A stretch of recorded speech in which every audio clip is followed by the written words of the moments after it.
kupoteza mbele ya Wydad Athletic Club. Pole kwa matokeo sawa, kwa sababu hakuna ambaye alikuwa amepanga kupoteza mechi. After all tumefanya homework yetu vizuri. Nafikiri mmeona tulicho display leo mbele ya timu kama Wydad ambayo possibly tulifikiri kwamba pengine ndio watu ambao tungekutana na wakati mgumu zaidi. Lakini wao ndio wamekutana na wakati mgumu mbele yetu. Tumefanya kila kitu, hapana haijawezekana. Ni wao wamewapa goli. Mechi zenyewe zilivyoenda, mmeona walichokuwa wanafanya waamuzi pia wa mechi. So sisi tumepokea, bado tuko kwenye lane ya kujifunza na tunaamini kwamba tutafika sehemu nzuri zaidi. Licha ya kujifunza inawaumiza kwa namna moja ama nyingine. Inauma kwa sababu ukiwa unacheza vizuri, umefanya kila kitu ambacho kinaonekana kinakupa faida, alafu ile faida huipati, obviously lazima kuna maswali unajiuliza. Lakini kwetu ni improvement kubwa sana kwa timu. Imekuwa na wakati mzuri sana. Wamecheza vizuri. Maniema walikuwa wabovu kweli kweli. Ndio mchezo ambao tunajilaumu sisi kupata ushindi. Lakini mchezo wa leo pia sidhani kama tulikuwa tunastahili kupoteza kwa namna ambavyo tumecheza. Ninyi wenyewe mmeona. Watu wengi wamezungumza na wanasema hawajaiona Azam FC ikicheza kama ambavyo imecheza leo. So wakati mwingine unaweza ukawa unataka kitu lakini hakiji vile ambavyo unataka wewe, kinakuja kwa wakati wake. Possibly mchezo ujao tutafanya vizuri kutokana na experience ambayo tulipata mchezo wa kwanza, experience ambayo tulipata mchezo wa pili. Mchezo wa tatu utakuwa ni mgumu sana na na uhakika itakuwa ni ushindi wetu wa kwanza ambao tunaochukua kwenye hatua ya makundi. Ni kama mna mpango wa kumng'ang'ania Nairobi kwao na kwenu? Hapana, kwa sababu hata yeye hana timu mbaya. Nairobi wana timu nzuri sana kama mmeangalia. Wanacheza vizuri, ni uzoefu tu ambao hawana kama sisi, ndio maana na wao wanaadhibiwa. Kwa hiyo kwa sababu tunawezana, tutacheza mechi nzuri dhidi yao. Uzuri ni kwamba inakuja mechi yao alafu inafuata ya kwao tena, ndio tunakuja kujiuliza na Maniema, then mechi ya mwisho tunamaliza na Wydad. Bado kuna mechi 4. Makundi mwalimu anasema hayamaliziki mpaka yawe yamemalizika kabisa, ndio unajua kwamba uko kwenye nafasi gani. So kwangu mimi tumeshaangusha alama 6, tumepoteza mechi 2. Lakini bado kuna nafasi kwenye hizi mechi 4 zilizobaki. Ukishinda zote una point 12, ukishinda 3 una point 9, lakini pia inategemea kwamba kwenye msimamo watu wengine wako kwenye hali gani. So vigogo Wydad wameshakunja alama 6. Maana yake wanahitaji angalau alama 4 kwanza ili waanze kupata yale matumaini kwamba we are okay.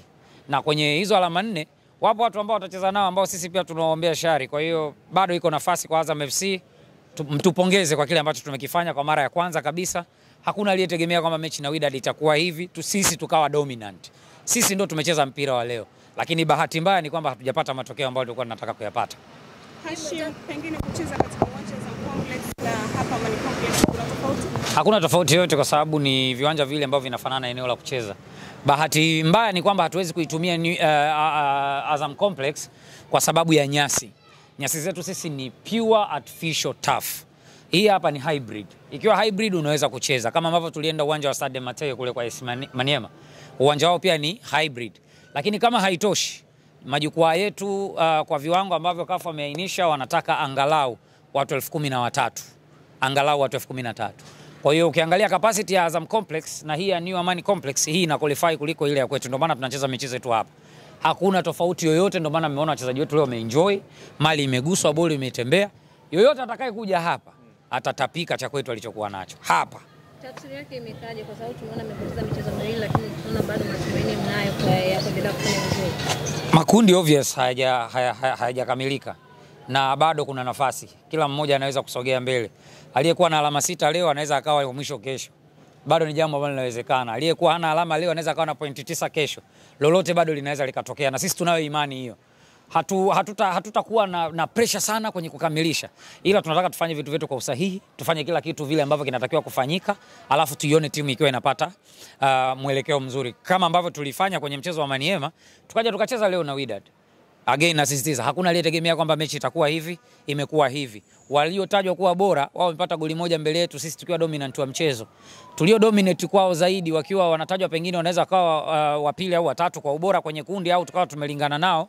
Walipata magoli mawili kwetu na ndio maana unaiona timu yetu kidogo imejifunza kutoka kwenye mchezo ule wa kwanza. Huu wa pili tumerekebisha makosa. So watatu tutakuwa bora zaidi ya huu. Himidi Mau hajamaliza mchezo, hali yake ikoje pengine? Bado amepelekwa hospitali. Aliondoka na ambulance hapa. Amepata maumivu kwenye maeneo ya msuli nyuma.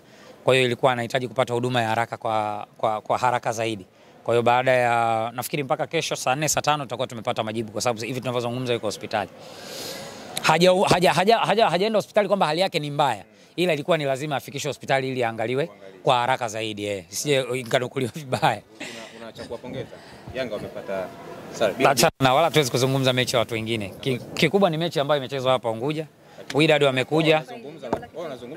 Wydad wamekuja wazungumze mechi zetu. Wala sisi tuna tatizo nayo, lakini sisi hatuwezi kuzungumza mechi zao kwa sasa hivi.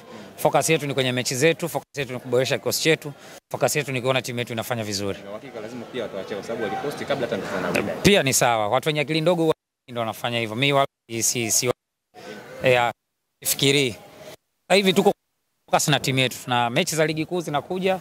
Tuna mechi zingine za kuimarisha kikosi zaidi za CAF zinakuja, kwa hiyo we are into it. Yeah. Thank you very much. Asante.